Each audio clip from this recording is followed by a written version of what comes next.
wabarakatuh. Perkenalkan, nama saya Siska Hermawati dari kelas 5A Pagi, Prodi Pendidikan Agama Islam.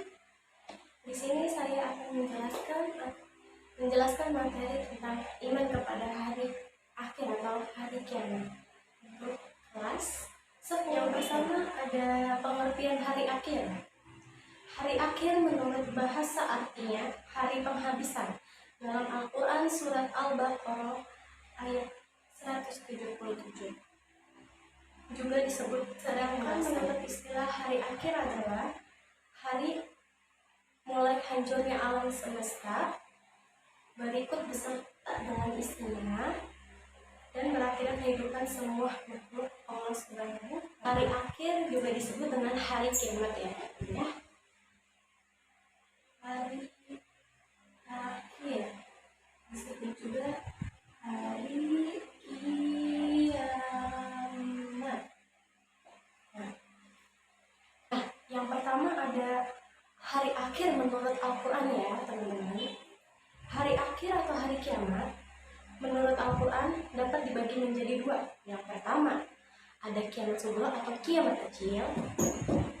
Yang pertama ada kiamat sughra atau kiamat kecil. Dan yang kedua ada kiamat kubra atau kiamat besar. Nah teman-teman, kiamat sughra atau kiamat kecil itu peristiwa datangnya kematian bagi semua makhluk, termasuk manusia yang bersifat lokal dan individu. Firman Allah Subhanahu wa Ta'ala dalam Quran surat Al-Imran ayat 185 yang berbunyi, A'udzubillahi minasyaitonirrajim, Bismillahirrahmanirrahim. Kullu nafsi za'iqatul maut wa innama tuwaffawna ajrakum yawmal qiyamah. Qatul maut wa innama tuwaffawna ajrakum yawmal qiyamah. Faman zi an-nari wa ila jannati faqad faza wa ma hayatud dunya illa mata'ul ghurur. Dan artinya tiap-tiap yang berjiwa akan merasakan mati, dan sesungguhnya pada hari kiamat disempurnakan pahalamu barang siapa dijauhkan dari neraka dan dimasukkan ke dalam surga, maka sesungguhnya ia telah beruntung. Kehidupan dunia itu tidak lain hanyalah kesenangan yang memperdayakan. Sebelum terjadinya hari kiamat, mereka yang telah mati mengalami proses awal kehidupan di akhirat yang disebut alam barzah. Alam barzah itu apa ya? Alam barzah itu alam yang menjadi batas antara alam dunia dan alam akhirat. Pada masa itu, roh manusia sudah menyadari bahwa kebenaran janji Allah Subhanahu wa Ta'ala dalam Quran surat Al-Mu'minun ayat 99 dan 100. Bahkan kepada mereka yang jahat sudah diperlihatkan laksa atau siksa, peristiwa-peristiwa yang harus diimani yang akan terjadi sesudah mati, antara lain yang pertama ada siksa kubur atau fitnah kubur.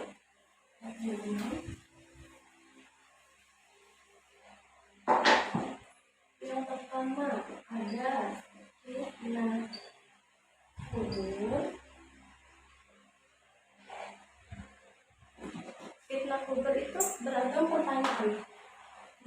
pertanyaan yang diajukan kepada orang yang meninggal tentang Tuhannya, agamanya, nabinya, imannya, dan kiblatnya.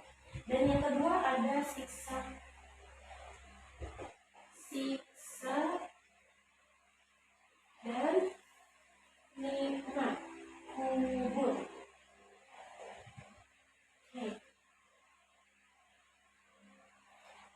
Siksa kubur itu diperuntukkan bagi orang-orang yang zalim, munafik, kafir, dan kubur. Fitnah kubur itu beragam pertanyaan yang diajukan kepada orang yang meninggal tentang Tuhannya, agamanya, nabinya, imannya, dan kiblatnya. Dan yang kedua ada siksa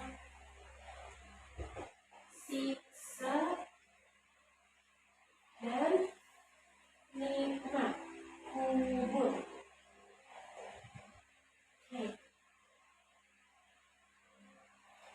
Siksa kubur itu diperuntukkan bagi orang-orang yang zalim, munafik, kafir, dan musyrik. Nikmat kubur yang diperuntukkan bagi orang yang baik amal ibadahnya di dunia. Dan yang kedua ada kiamat kubro atau kiamat besar.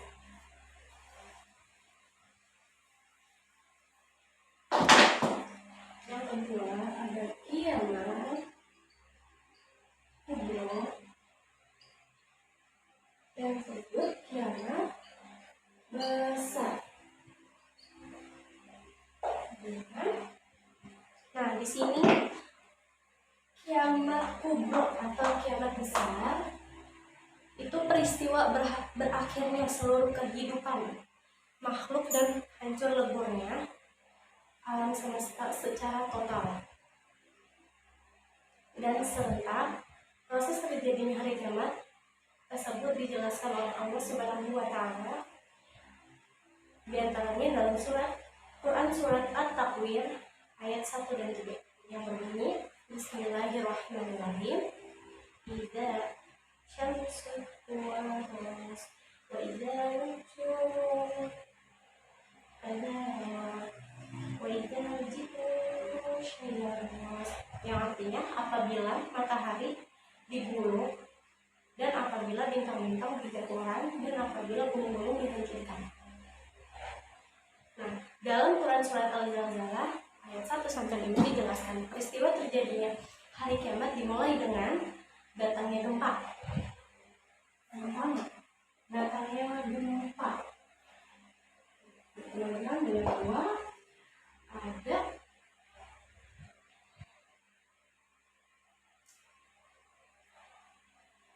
gunung-gunung meletus. Kemudian bumi diangkat dan gunung-gunung dibenturkan dan terjadilah kerusakan yang sangat hebat. Langit pecah bergelar, benda-benda bumi pun berterbangan laksana kabut, sementara manusia akan kacau balau. Kebingungan hanya Allah Subhanahu wa Ta'ala saja yang maha kekal. Dan yang kedua, hari kiamat menurut ilmu pengetahuan.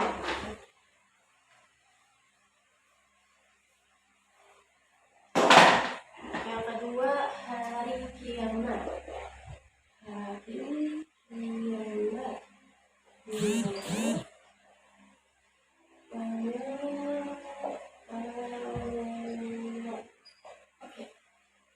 Di sini ada yang pertama, ada menurut teknologi ya, geologi.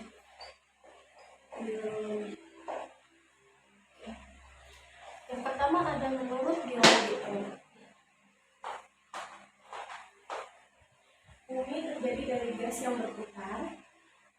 Setelah biang gas itu menjadi dingin, maka gas yang berat mengendap ke bawah, yang ringan berada di atas. Nah, melalui proses evolusi yang lama sekali, gas bagian luar mengeras menjadi batu, kerikil, pasir, dan sebagainya. Sedangkan bagian tengah masih panas. Itu zat panas bercampur lava, lahar, batu, dan air panas. Bumi beredar karena adanya daya tarik matahari terhadap bumi berkurang. Akibatnya, bumi akan bergeser dari matahari sehingga putaran bumi sehingga putaran bumi ini semakin semakin cepat, semakin cepat, dan mengalami nasib seperti meteor.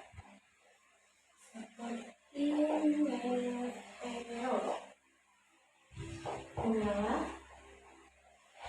atau hancur. Oke. Nah, teman-teman, sekarang yang B ini ya.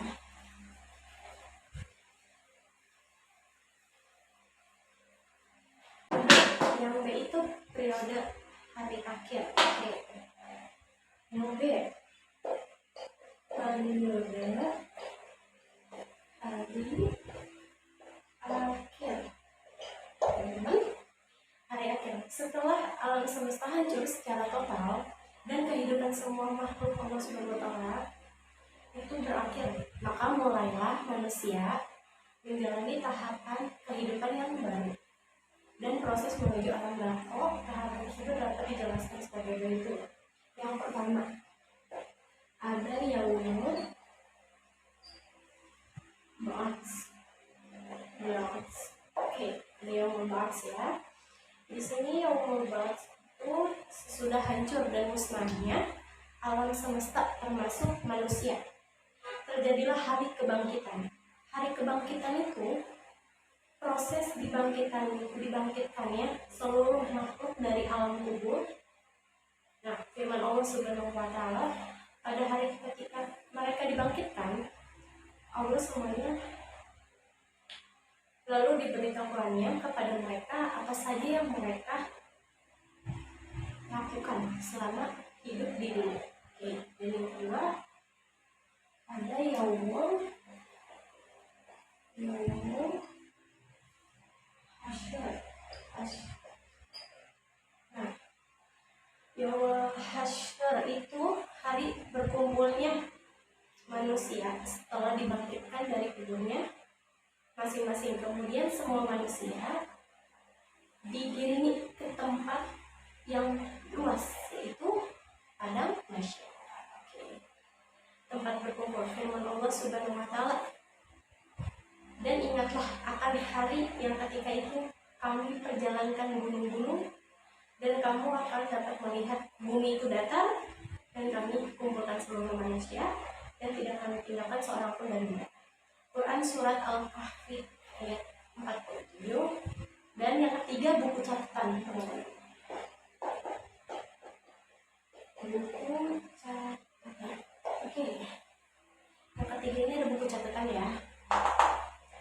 Setiap manusia di alam mahsyar mempunyai buku catatan, kitab perjalanan hidup selama di dunia. Oke. Yang sudah dicatat malaikat raqib dan malaikat atid. Kitab catatan ini berisi semua perbuatan dan perkataan manusia sewaktu hidup di dunia. Firman Allah Subhanahu wa Ta'ala, dan diletakkan kitab lalu akan yang kecil dan tidak pula yang besar, melainkan ia mencatat semuanya. Mereka memperoleh di hadapan mereka apa-apa yang telah mereka kerjakan, dan Tuhanmu tidak akan menganiaya seorang pun. Quran Surat Al-Kahfi ayat 49. Dan yang ketiga ada yaumul hisab atau mizan. Yang keempat ada yaumul hisab dan mizan. Nah, yang keempat itu ada yaumul hisab dan mizan. Yaumul hisab itu adalah hari ketika Allah Subhanahu wa Ta'ala memperlihatkan semua amalan di akhirat untuk dihisab. Segala dosa besar dan kecil dihitung dengan seksama dan teliti. Ketika amalan mereka dihitung, anggota tubuh mereka pun itu menjadi saksi, dari kepala, mata, hidung, pipi, semua kecuali mulut. Mulut akan dikunci sama Allah, istilahnya dibobol gitu. Nah, terus tahapan selanjutnya adalah mizan. Mizan itu timbangan yang adil berisinya. Itu kebajikan dan kejahatan. yang telah mereka perbuat selama hidup di dunia. Setiap orang ditimbang amalnya dengan seadil-adilnya firman Allah Subhanahu wa taala, dan kami letakkan timbangan yang tepat dan adil pada hari kiamat, dan tidak seorang pun dirugikan walaupun sedikit. Dan jika amalan itu hanya seberat zarah, pasti kami berikan pahalanya, dan cukuplah kami saja yang memperhitungkannya. Quran Surat Al-Anbiya ayat 47. Dan yang kelima ada as-sirat.